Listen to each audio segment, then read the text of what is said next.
स्वर्ग और नरक क्या वास्तव में अस्तित्व है? मनुष्य के मन में ये प्रश्न प्राचीन काल से उठता रहा है कि क्या स्वर्ग और नरक वास्तव में अस्तित्व में हैं?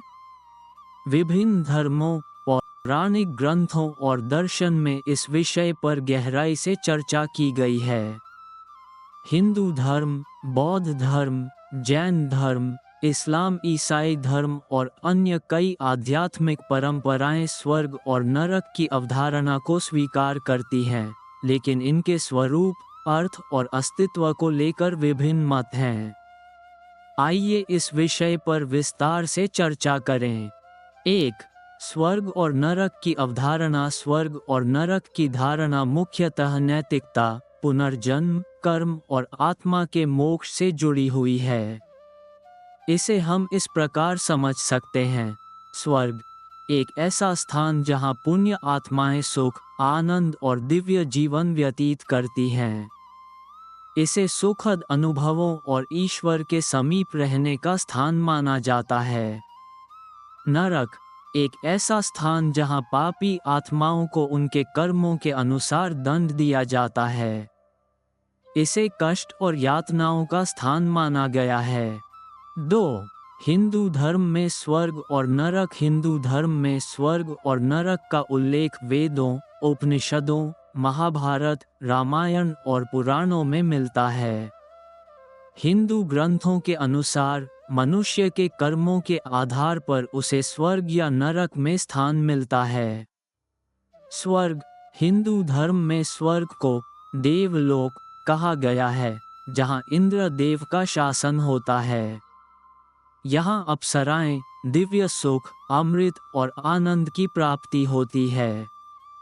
ऋग्वेद और अन्य ग्रंथों में स्वर्ग के सुंदर वर्णन मिलते हैं। नरक गरुड़ पुराण के अनुसार नरक 28 प्रकार के होते हैं, जहां आत्माओं को उनके कर्मों के अनुसार दंड मिलता है। यमराज और उनके सहायक चित्रगुप्त पापियों का लेखा जोखा रखते हैं और न्याय के अनुसार उन्हें नरक भेजते हैं। 3. बौद्ध धर्म में स्वर्ग और नरक। बौद्ध धर्म में स्वर्ग और नरक की धारणा को संसार चक्र का हिस्सा माना गया है। यह अस्थायी होते हैं और पुनर्जन्म चक्र के अनुसार आत्माएं इनमें जाती हैं।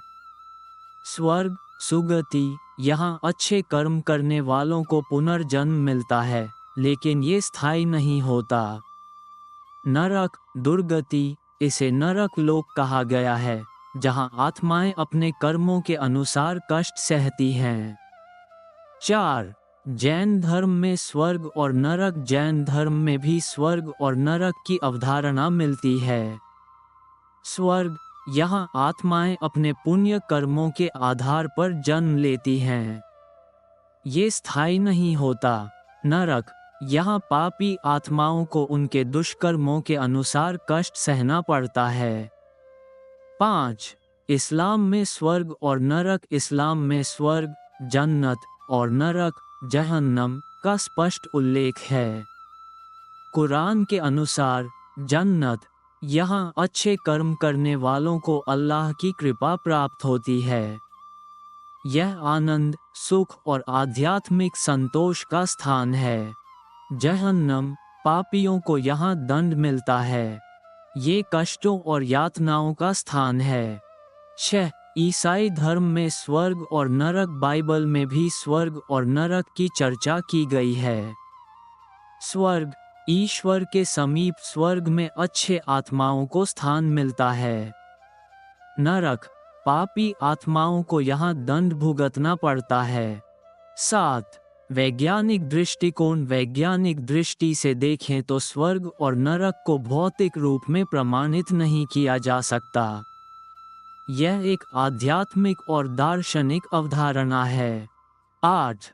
आधुनिक दृष्टिकोण। आधुनिक युग में कई लोग स्वर्ग और नरक को प्रतीकात्मक मानते हैं। इसे मानसिक स्थिति और कर्मों के परिणाम के रूप में देखा जाता है। स्वर्ग और नरक की अवधारणा धर्मों में गहराई से जमी हुई है। ये पूरी तरह से विश्वास और आध्यात्मिक अनुभवों पर निर्भर करता है। क्या वास्तव में स्वर्ग और नरक का अस्तित्व है, यह एक रहस्य ही बना रहेगा, लेकिन यह निश्चित है कि यह अवधारणा नैतिकता और मानव समाज को दिशा देने में महत्वपूर्ण भूमिका निभाती है।